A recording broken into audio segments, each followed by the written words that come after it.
हरिओम बच्चों, आज हम लोग फ्रैक्शन में न्यूमिनेटर एंड डिनोमिनेटर के बारे में जानेंगे। वैसे तो इसके शुरुआत में ही मैंने आप लोगों को न्यूमिनेटर और डिनोमिनेटर के बारे में बता दिया है, ठीक है, लेकिन फिर भी मैं उसको एक बार पुनः रिपीट करने जा रहा हूँ। आप लोग देखिए, जैसे ये मैंने फिगर बनाया और इस फिगर को मैंने दो पार्ट्स में बांटा, तो इसका जो ये एक पार्ट है वो 1/2 और ये जो आधा पार्ट है वो 1/2 होगा। 1/2 का मतलब होता है आधा, ठीक है। तो 1/2 जो हम लिखते हैं, रिप्रेजेंट करते हैं, लिखने का तरीका इसका ये है 1/2, और ऊपर वाला जो 1 है इसको हम लोग न्यूमिनेटर बोलते हैं, शॉर्ट फॉर्म में हम n करते हैं, ठीक है। नीचे जो 2 है, 2 मीन्स दो इक्वल पार्ट में बांटना। जितने इक्वल पार्ट्स में हम किसी भी चीज़ को बांटते हैं उसको हम नीचे लिखते हैं। तो मैंने इसको दो इक्वल पार्ट्स में बांटा है तो हमने नीचे 2 लिखा है। तो ये जो नीचे 2 है इसको हम लोग डिनोमिनेटर बोलते हैं और हिंदी में इसका शॉर्ट फॉर्म होता है d, यानी n/d, ठीक है। न्यूमिनेटर को हिंदी में हम लोग अंश बोलते हैं और डिनोमिनेटर को हिंदी में हम लोग हर बोलते हैं। हर मतलब समूचा भाग, अंश मतलब उस समूचे भाग का एक छोटा सा पार्ट, एक छोटा सा भाग होता है किसी भी चीज़ का, ठीक है।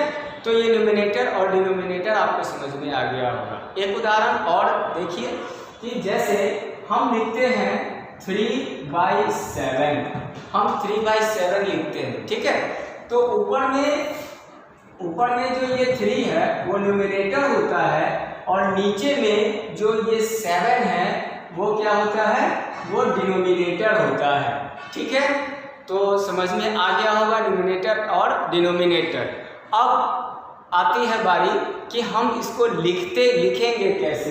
जैसे यहाँ पे 3/7 ये जो हमने लिखा, इसको हम लोग पढ़ते क्या है 3/7, या फिर हम इसको पढ़ेंगे, क्या पढ़ेंगे कि 3/7 हम लोग ये भी पढ़ते हैं 3/7, या फिर हम 3/7 भी हम लोग पढ़ते हैं, ठीक है।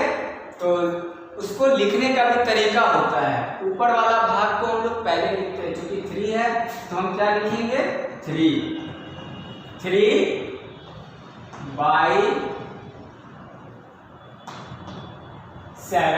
हम ये लिखते हैं, ठीक है। हम इसको यह भी लिख सकते हैं 3/7, हम यह भी इसको लिख सकते हैं, क्योंकि जो पढ़ते हैं हम वही लिखते हैं। हम इसको यह भी लिख सकते हैं 3 हल्का सा डैश देंगे और लिखेंगे 7, हम इसको यह भी लिख सकते हैं 3/7, ठीक है। तो ये इसका होता है लिखने का तरीका। हम इस तीनों में से कोई भी एक चीज़ हम लिख सकते हैं। तो उम्मीद करते हैं कि न्यूमिनेटर और डिनोमिनेटर आपको समझ में आ गया होगा कि कौन सा भाग न्यूमिनेटर होता है, कौन सा भाग डिनोमिनेटर होता है, और फ्रैक्शन को हम कैसे लिखते हैं 3/7। यहाँ पे 3 की जगह 8 होगा तो लिखेंगे 8/7। 3 की जगह अगर मान लेते हैं 9 होगा तो लिखेंगे 9/7 लिख देंगे, या 9/7 लिख देंगे, या 9/7 लिख सकते हैं हम, ठीक है ना।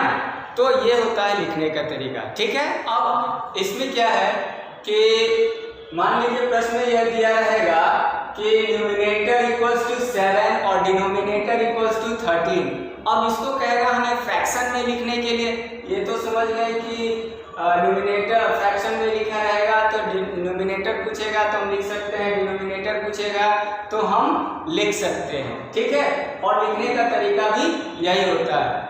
अब इसको फ्रैक्शन में लिखने के लिए कहेगा तो चूंकि न्यूमिनेटर 7 है तो 7 को हम ऊपर लिखेंगे और डिनोमिनेटर हमारा क्या है 13 है तो इसको हम नीचे लिखेंगे। प्रश्न में इस तरह से दिया रहेगा तो फ्रैक्शन में हम इस तरह से लिखेंगे। अगर फ्रैक्शन दिया रहेगा इस तरह से फ्रैक्शन, तो अगर हम न्यूमिनेटर बराबर इतना, डिनोमिनेटर बराबर इतना, जस्ट इसका अपोजिट, इस तरह से हम लिखेंगे, ठीक है ना। जैसे देख लीजिए कि फ्रैक्शन अगर 9/11 लिखा हुआ है, फ्रैक्शन 9/11 लिखा हुआ है। अब इसमें हमें क्या करना है, न्यूमरेटर और डिनोमिनेटर को लिखना है। तो हम क्या लिखेंगे, न्यूमरेटर इक्वल्स टू 9 और डिनोमिनेटर इक्वल्स टू 11। हम इस तरह से लिख सकते हैं, ठीक है। ये पहला प्रश्न और ये दूसरा प्रश्न। तो ये हो गया हमारा लिखने का तरीका। ओके, आज के लिए इतना ही।